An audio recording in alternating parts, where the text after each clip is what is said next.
Body parts. They've been selling body parts. That's old, that's not new. That's why black people don't like to go to hospitals. They go to get their toes clipped, their fingernails clipped, and they wake up and their foot's gone. They've been utilizing the organs of black people for years, the organs and the body parts and the members of African-American people, and that goes back to George Washington. There's a long-time myth that George Washington had wooden teeth. We've heard that myth growing up in school. The reality is George Washington did not have wooden teeth because common sense will tell you you can't put wood in your mouth, it gets wet, and wet wood is useless. What George Washington did, he had the teeth of his African slaves yanked out of their mouths, and he made dentures out of these teeth, and they're on display. His dentures are on display at museums right now. And that just goes to show the history of African people having our bodies mutilated and our members disfigured and mutilated for the betterment and benefit of the dominant society. In America, at least 2,500 black people go missing every year. At least. Never to be found again, not killed enough, you just don't find them again. Why doesn't that number ever go down? How can you constantly have the same amount of people? Are you trying to say the same killers go out and murder the same amount of people every year? No. Somebody is taking black people off the street. There's been stories on this. Kidnapped by the government. Kidnapped by organ traffickers. Drive-by shootings is organ stealing. I'm worth $50 million and I need a kidney. And you know, kidneys are pretty sensitive. You gotta find somebody who really got the kidney that matches yours. You think I'm gonna wait till somebody die for me to get one? If I don't get one soon, I'ma die. So guess what I'm gonna do? I'm gonna pay somebody to go research people. Okay, let's go look at all the black organ donors. Let's look at all the black people who got organ donor on their driver's license, which is why I'm not a friend of that. I say, if you wanna donate your organs, put it in your will. Say that if I die, this could go to my family, my relatives, my friends, or whomever. But when you put it on your license, I believe you make yourself a public target. And so what did they find? We got a guy in Los Angeles.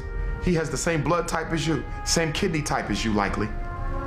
He healthy though, he ain't likely to die no time soon. He don't know you, so he ain't gonna give you no organ for free. So guess what we're gonna do? We're gonna arrange a murder that makes it look like he was in a car accident. We're gonna arrange a murder that makes it look like he committed suicide. So the next thing you know, you coming out the gas station, boom, you get hit by a Mack truck, you dead, gone. You get taken to the funeral home, your family come to the funeral, they don't know that before your body got laid to rest, a little hole was poked and they pulled your kidney out.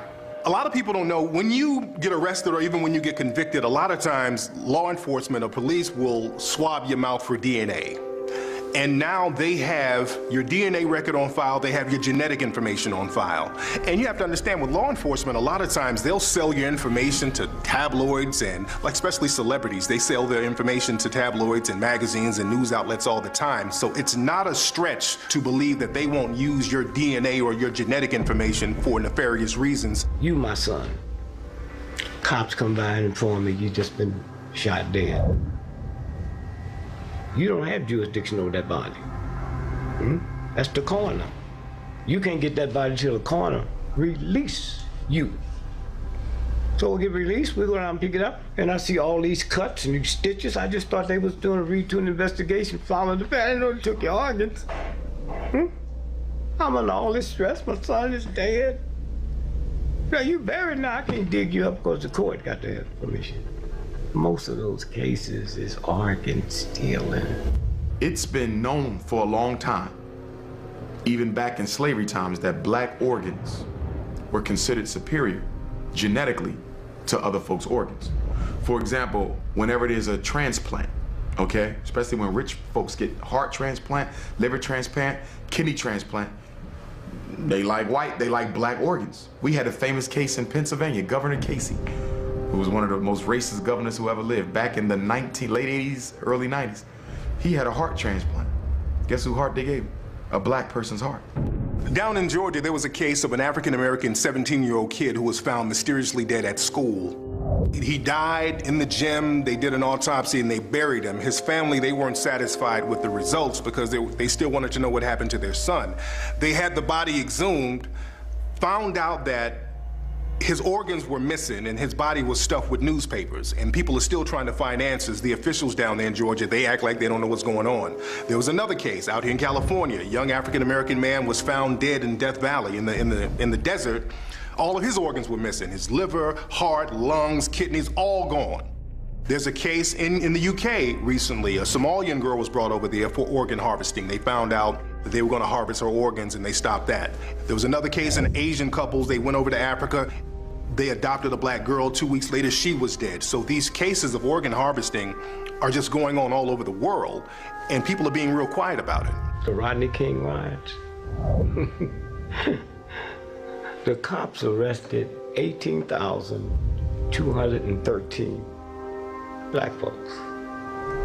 They couldn't account for 10,000 of them. That's what happened in New Orleans. Remember when you saw those helicopters? They were picking up all them black babies and taking them up in the helicopter. And my husband and I sit there and said, we wouldn't have sent our son with them. I don't care who they was. We'd all died in the water together. We wouldn't have sent our baby up there. And they never got a bunch of those children back, as we all know. Organ harvesting in Africa, it's a business. In fact, they've set up so many sophisticated places around the so-called third world where there are nations like France, England, New Zealand, Israel. All these places now are looking in the impoverished areas because mostly in these impoverished areas like Brazil, places in South Africa, right here on this continent, wherever there's poverty, there's crime. And wherever there's crime, you know there's a lot of deaths and there's a lot of shooting. They are killing black people for their organs. Think about it. Organs are the only commodity that people must have to live that you cannot buy in a store. So if I am sick and I need a heart, I can't buy that. And we know all the problems with the fake hearts, that they can give a pacemaker to a bad heart. But what about when the heart needs to be replaced? You gotta find a match, and it ain't none on the donor list, and I'm worth $50 million, and I could care less about black people anyway?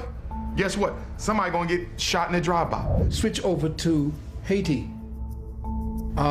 Jean Bellerive, at the time, he was the prime minister at the time when Haiti was hit with that earthquake that killed over 130,000 brothers and sisters down there in that island. They had a report on CNN with Jean Bellerive, and he said specifically that there was organ harvesting and child kidnapping going on. And we have already reports of a lot of trafficking, even of organ trafficking. Of organ trafficking? Yeah. Now? Now, already. Of the victims of the earthquake? Yeah. So, do you know that for sure? Yeah, I know that for sure, and it was discussed in Montreal during the conference.